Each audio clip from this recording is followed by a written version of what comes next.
Guarantee ಯೋಜನೆಯಲ್ಲಿ ಹಣ ಮಹಿಳೆಯರಿಗೆ ಬರ್ತಾ ಇಲ್ಲ, 2 ತಿಂಗಳಿಂದ ಹಾಗೆ ಇದೆ ಅಂತ ಹೇಳಿ ಅದರದೊಂದು ಕ್ಲಾರಿಟಿ.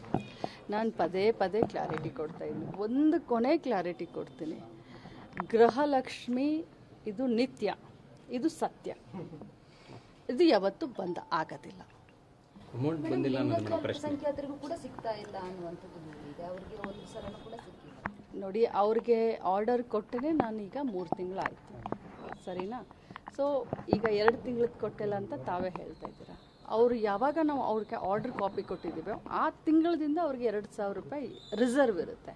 ನಾವು ಯಾವತ್ತು ಹಾಕ್ತೀವೋ ಅವ್ರಿಗೆ ಅವರು 2 ತಿಂಗಳಾಗಿದ್ದರೆ 4,000 ಹೋಗುತ್ತೆ, 3 ತಿಂಗಳಾಗಿದ್ದರೆ 6,000 ಹೋಗುತ್ತೆ. ಅರಿಯರ್ಸ್ ಜೊತೆ ಹೋಗುತ್ತೆ 100%. ಇವತ್ತು ಗೃಹಲಕ್ಷ್ಮಿಗೆ 2 ತಿಂಗಳು ದುಡ್ಡು ಹಾಕಿಲ್ಲ ಅಂತಂದರೆ ನೆಕ್ಸ್ಟು ಹೋಗೋದು ಅವ್ರಿಗೆ 4,000 ಅಲ್ಲ 6,000 ಹೋಗುತ್ತೆ, 3 ತಿಂಗಳದ್ದು ಹೋಗುತ್ತೆ. ಈ 2,000 ಡಿಲೀಟ್ ಮಾಡಿ ಮುಂದೆ ಹೊಸದಂತ ಲೆಕ್ಕ ಇಲ್ಲ.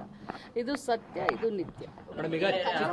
ಚಲನಚಿತ್ರ ವಾಣಿಜ್ಯ ಚಿತ್ರರಂಗದಲ್ಲಿ ಈಗ ಆಗ್ತಾ ಇರ್ತಕ್ಕಂಥ ಕಲಾವಿದರಿಗೆ ದೌರ್ಜನ್ಯ ಏನಿದೆ ಆ ತಡೆಗೆ ಯಮ ಮಾದರಿಯಲ್ಲಿ ಸಮಿತಿ ರಚನೆ ಮಾಡಬೇಕು ಅಂತೇಳಿ ಇಲ್ಲಿ ಒತ್ತಾಯ ಏರ್ತಾ ಇರುವಂಥದ್ದು.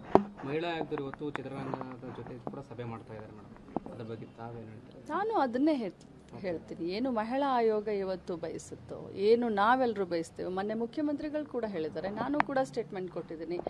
ಮಹಿಳೆಯರ ಮೇಲೆ ಬರೀ ಚಿತ್ರರಂಗ ಅಷ್ಟೇ ಅಲ್ಲ ರೀ, ಎಲ್ಲೂ ಕೂಡ ದೌರ್ಜನ್ಯ ಆಗಬಾರ್ದು, ಅದರ ವಿರುದ್ಧ ಇದ್ದೀವಿ.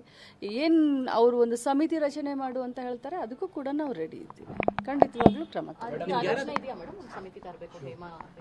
ಹೌದು, ಮೊನ್ನೆ ಮುಖ್ಯಮಂತ್ರಿಗಳನ್ನ ಭೇಟಿಯಾದಂಥ ಸಂದರ್ಭದಲ್ಲಿ ಒಂದು ಸಮಿತಿಯನ್ನು ಮಾಡಿ ಅಂತ ಅವರು ರಿಕ್ವೆಸ್ಟ್ ಮಾಡಿದ್ದಾರೆ. ಯಾರಾದ್ರೂ ನಟಿಯರು ತಮಗೆ ಏನಾದರೂ ನನಗಂತೂ ಇನ್ನುವರೆಗೂ ಯಾರು ಮೇಡಮ್, ಗೃಹಲಕ್ಷ್ಮಿ ಸೇರಿದಂತೆ ಗ್ಯಾರಂಟಿ ಯೋಜನೆಗಳನ್ನ ಅರ್ಹ ಫಲಾನುಭವಿಗಳಿಗೆ ತಲುಪಿಸ್ತಕ್ಕಂಥ ನಿಟ್ಟಿನಲ್ಲಿ ಸರ್ಕಾರ ಏನಾದರೂ ಖಾಸಗಿಯವರಿಗೆ ಸರ್ವೆ ಕೊಟ್ಟಿದ್ದೀರಾ ಮೇಡಮ್?